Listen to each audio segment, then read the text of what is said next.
Welcome to the Online Success Journey Podcast, your opportunity to discover and learn from entrepreneurs like yourself.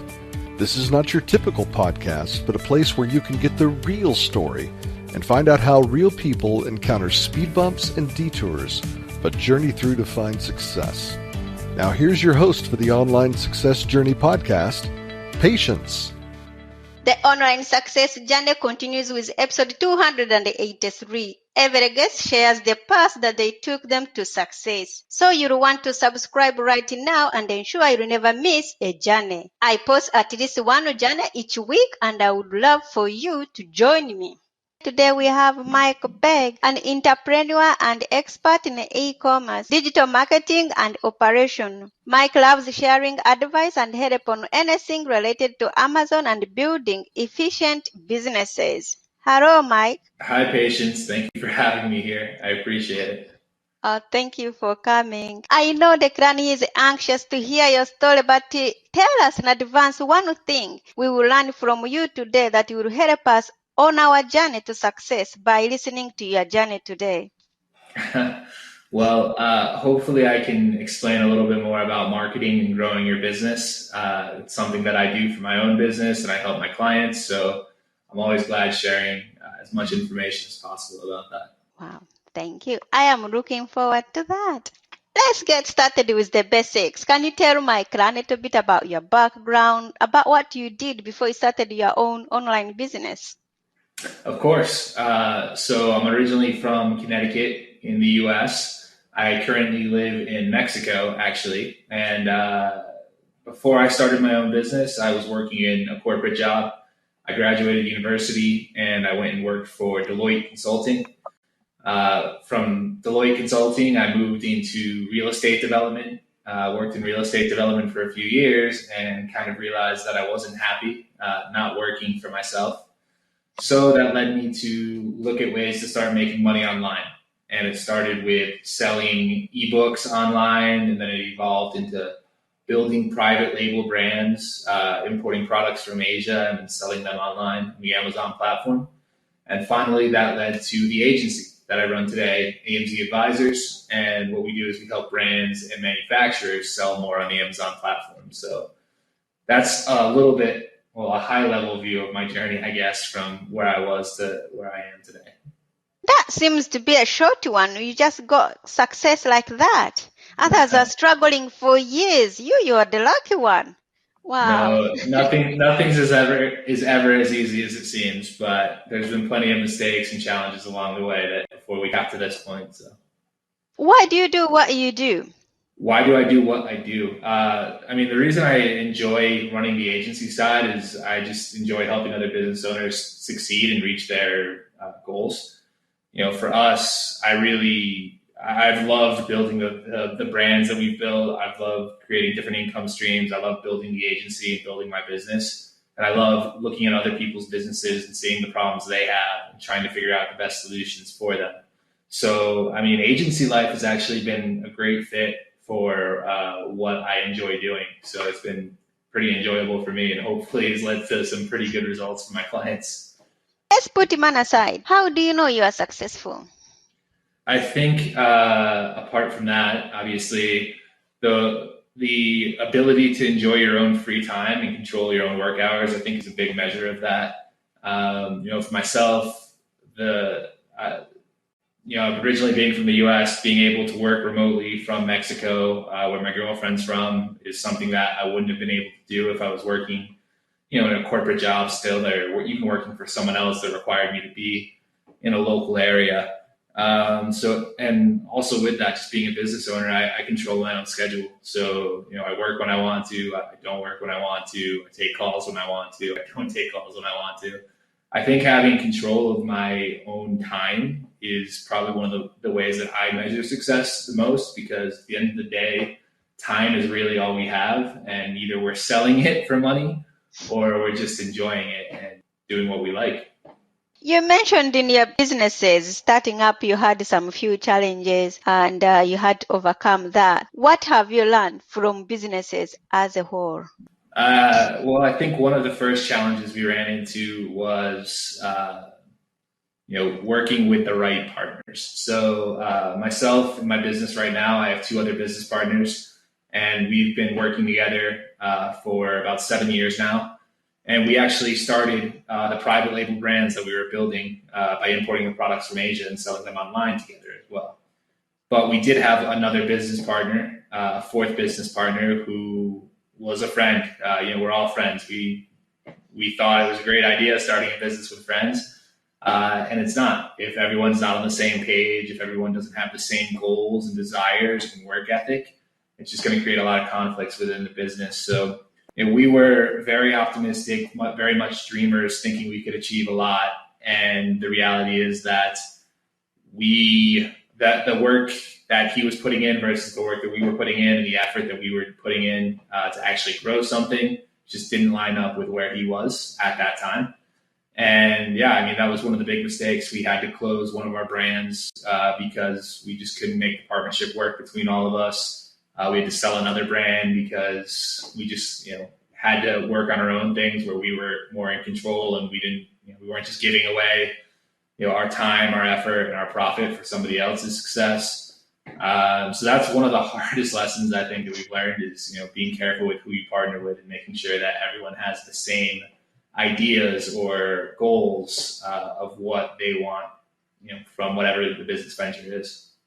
Tell Mike Run about the magic moment. The date suddenly all went right for you. I guess there's been a couple. I think one of the first ones was when we were starting the agency. We were still working in our corporate jobs, and we weren't really sure that, whether it was going to be successful, whether there was enough demand for the services. But we were trying to put our names out there as much as possible, get as much visibility for the company so we could potentially get leads in the future. One of the ways we did that was using freelancer platforms like Fiverr, like Upwork, just to create job opportunities for there. And we were at the point where we were starting to make a couple $1,000s a month. Still wasn't anything crazy, and definitely not enough to support ourselves full time. But then we had some big company reach out, and that ended up being a 5-figure monthly project that pretty much let us go full time into this. So I think that was probably one of the first big breaks of luck that we had that really helped us to succeed and grow the business. Because without that, it would have been a much slower process, or maybe we wouldn't have had the success that we had and would have gone in a different direction with it. But that, I would say, was the magic breaking point. Wow. How do you think that retail real estate influenced your move to e-commerce?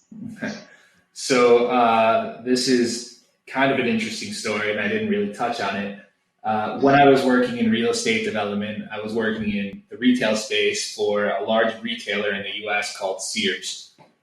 Sears has since gone bankrupt. And during that time, when I started working there, the writing was already on the wall and kind of showing us what was going to happen with the company.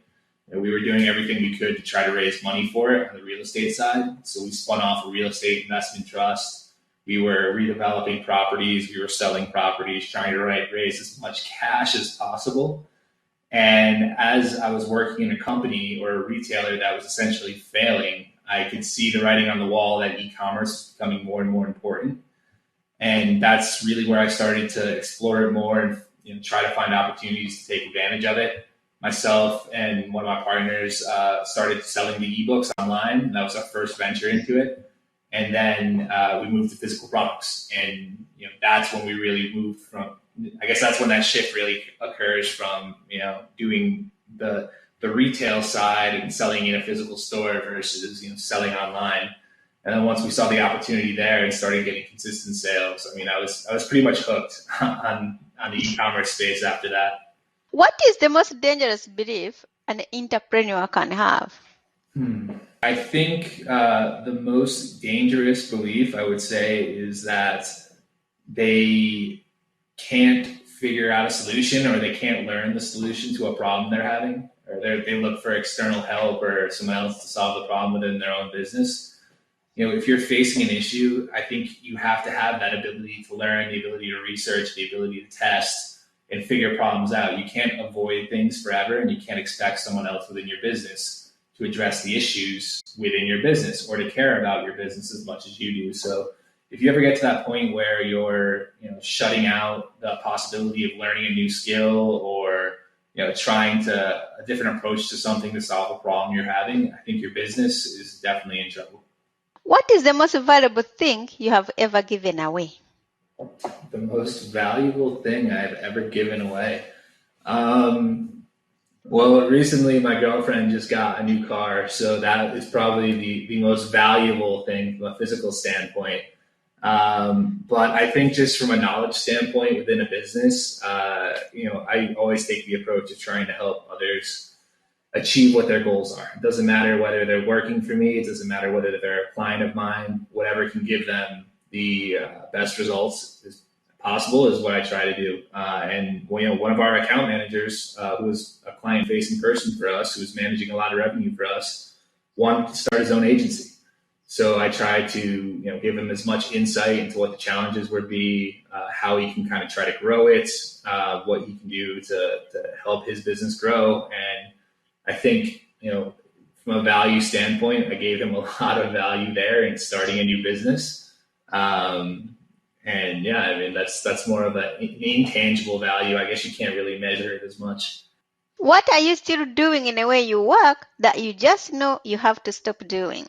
One of the things that I'm trying to stop myself from doing is to take on so much. It's very difficult being a business owner, being an entrepreneur.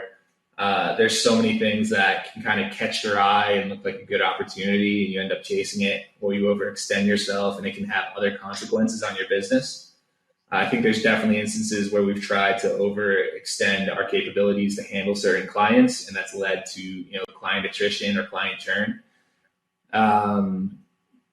For us, focusing on what we do best, or focusing on what I do best, is going to be the best way to achieve success in the long run, even if it takes a little bit longer. So avoiding getting too distracted with other things or opportunities that are within my view is probably one of the things I need to work on most. You've been in business for a long time. Can anyone be an entrepreneur, or are some people more cut out for it than others? No, I think anyone can be an entrepreneur. I don't think I was ever traditionally an entrepreneur in the sense that I was working when I was younger, trying to build a business, or selling a lemonade stand, or whatever the metaphor may be. I always considered myself to want to work for a good company, work for a good job, get paid well, all those things. And then once I actually achieved that, I realized that wasn't what was important to me. So I think it really just takes a person that not only has an idea, but just wants to be able to provide value to other people to be a good entrepreneur. It doesn't mean whether you need to be the business expert. You don't need to have everything figured out from day one. But as long as what you're doing is valuable and it is in demand, other people want it, I think it's easy to be an entrepreneur. You just need to find the right way to get your product in front of people, and then it's just a matter of going from there. There's not any, I would say, set skill or knowledge set that you need to have to do it. You just need to not give up and be persistent in what you're going to try to do. What grounds you? What grounds me? That's hard. For me, just disconnecting, I think, is one of the important things. It's so easy to constantly be in communication, constantly be on our computers, on our phones, whatever it may be. So I really like to try to shut myself off on the weekends and really not be checking that stuff and not deal with things till Monday. And taking that personal time for me to exercise more, to go for longer runs, to go out to the country and relax a little bit more, just to get away from the general day-to-day busyness that being a business owner is, and just enjoying what I have, I think, is what probably grounds me the most. What is one thing that has contributed to your success? One thing that's contributed is definitely having good business partners. Having partners that play to each other's strengths is very good if you're going to try to start a business with other partners. For example, my background was much more on the finance side, and I was very analytical. I have another business partner who was very much on the sales side, and it was very personable. And I have another business partner who was on the project management side and was very good, very well detail oriented, very good at meeting deadlines and getting things done on time. We really complement each other well because of the areas we're good in and the areas we're not good in. And I think that's one thing that really helps contribute to success when you're building a business with other people. And even if you don't have partners, it's just playing to your strength. I think that would contribute to the most success. So if I was good at finance, I was good at marketing, good at being analytical, whatever it may be, I would need to find someone, an employee that's good at sales, or I would need to find an employee that's good at the project management side, something to support my strengths. So I think that is playing to your strengths is probably one of the things that has contributed to my success the most. In your businesses, do you have a mentor or a coach? I don't. It's something that I think would be extremely helpful, but a lot of times we've worked with other experts or other professionals to try to learn more about what we're doing wrong. And we usually just end up having like a discovery call, and they walk us through some concept, and then we have the breakthrough on our own, and we're like, oh, well, we're struggling with this because we're not doing this, and then we can figure out how to make the changes and how to implement everything. So no, we don't personally work with a coach on anything, but we've talked to a few before that have definitely led us to making breakthroughs within our own business. What is the most valuable thing your experts or this one discovery course has told you? I think one of the most valuable things is to focus on the product. A lot of times when you're in business, you're well, at least not from the agency standpoint, you're trying to do as much as possible to please the client, even though it might be something that's well outside the scope of what you actually agree with. And that can lead to a lot of different issues. It can lead to time restraint issues. Now you're spending too much time on things that you're not even getting paid for. It can lead to resource issues. Now you're spending too much money on your end to help them achieve something that you never previously discussed or that you're not billing for.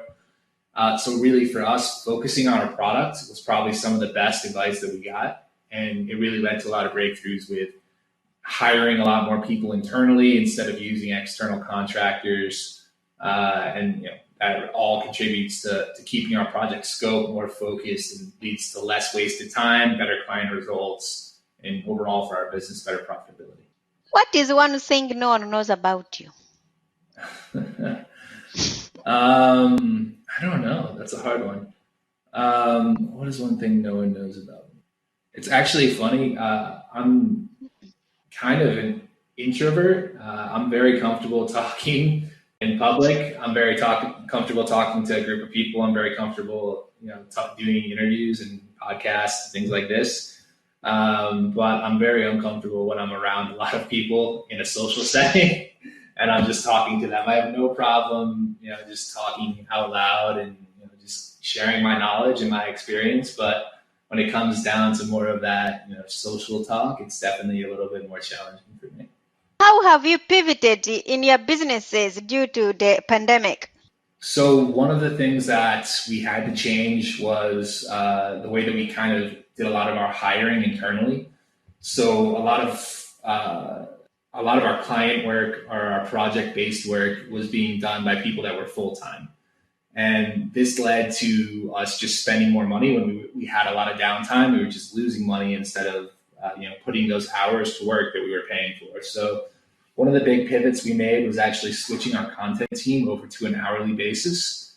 And it's led to a lot of good benefits. I mean, they've actually, in the short term, they definitely lost hours, but in the long term, we were able to get them more hours working for our clients by taking on more clients. As being in the e-commerce space, e-commerce has grown a lot over the last year. So the number of clients we've had has picked up dramatically. So that was one pivot we made from like a inside our business and cost structure standpoint that has actually led to better results because of the COVID-19 pandemic. Let's talk about your agency. Tell us more about it and who is this for? Sure. So the agency is AMZ Advisors. And as I mentioned before, what we do is we help brands and manufacturers sell more on the Amazon platform. And we do that by creating SEO content for them to rank better on Amazon, creating product imagery to help them convert more customers, and then managing their marketing and advertising strategy to help them get the best results. And we manage these accounts across the world, wherever Amazon is. We also do some management outside of Amazon. And the typical clients we work with are retailers or brands that are doing at least $1 million a year and are looking to really maximize their sales on the Amazon platform. And we work with companies of all sizes. We work from one-person operations to multi-billion-dollar companies.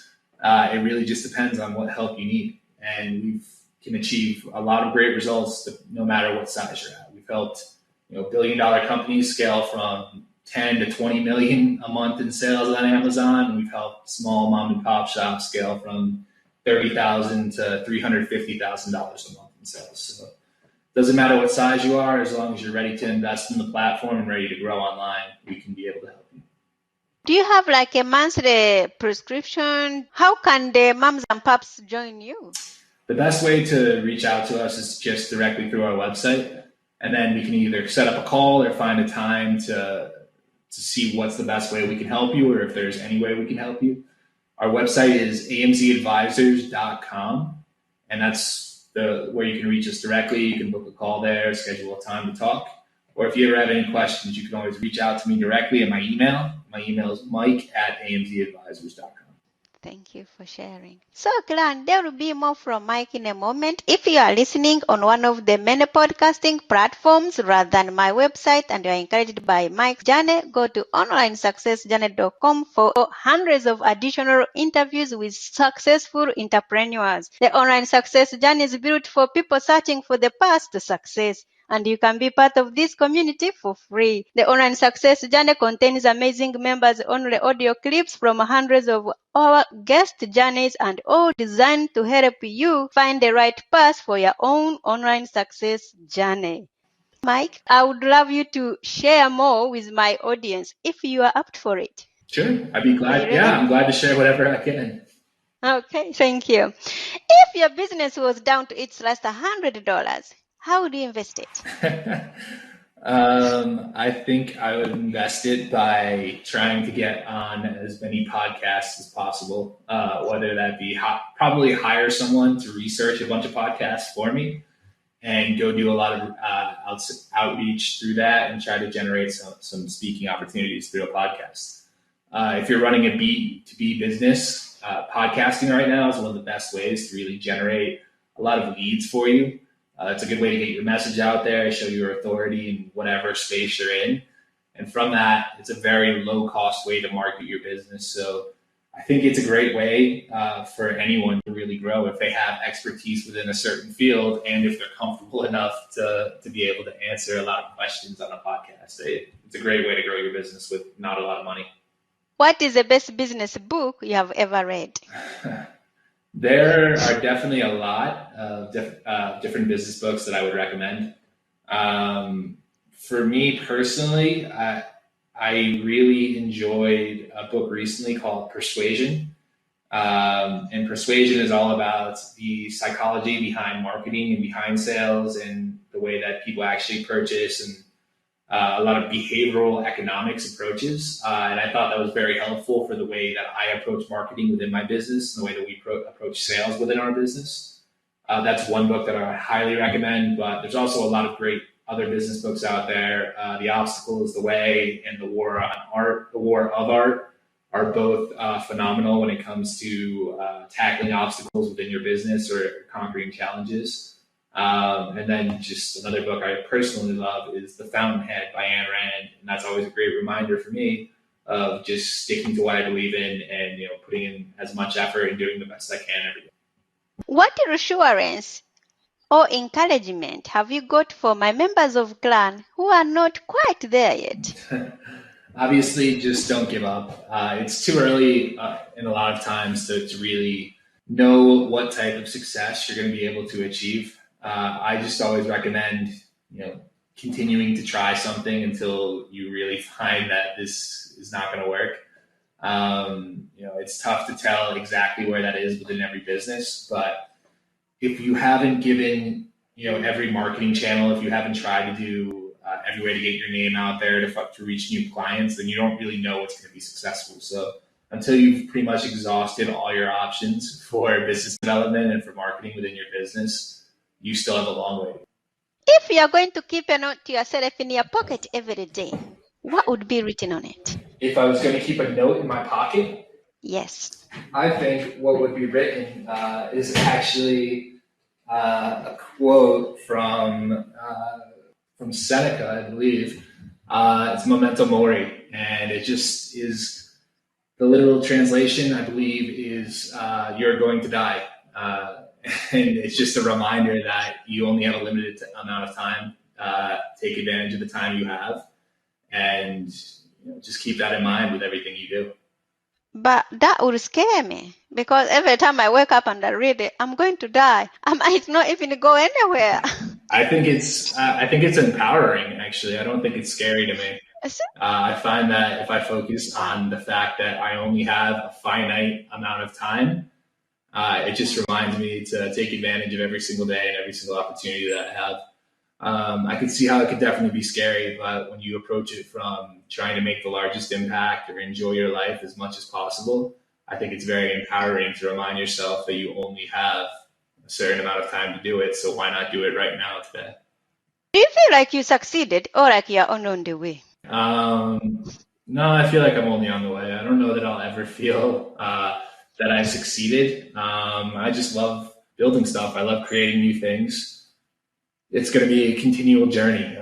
Taking this business from nothing to multi-million dollars has been extremely fun. I can't wait to keep doing that with other businesses. I don't think there's ever any point where I'll be satisfied or tell myself that I've made it, because I don't think that ever happens. It's just a matter of continuing to do what you enjoy, making the most of your time. And I think if you're doing that, you're succeeding every day, but I don't think you ever get to a point where you're comfortable with the success you've achieved.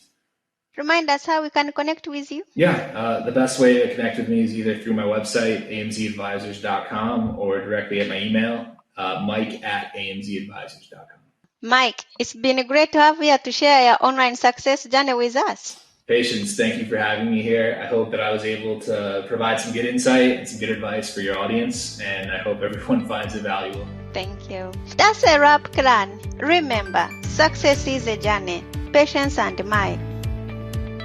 This is not the end of the journey. We hope you've enjoyed listening to Patience and her guest and want you to know there are hundreds of episodes available at onlinesuccessjourney.com. Patience would like to thank you for listening to the podcast, and she has a free gift for you on our website, including an audio compilation of her guests' best tips, uplifting stories, and even a bit of fun. Additionally, there are special clips of over 250 episodes that have never aired on the podcast, and they're only available to members of the Online Success Journey. Check the website and click on Join Now to get free and instant access.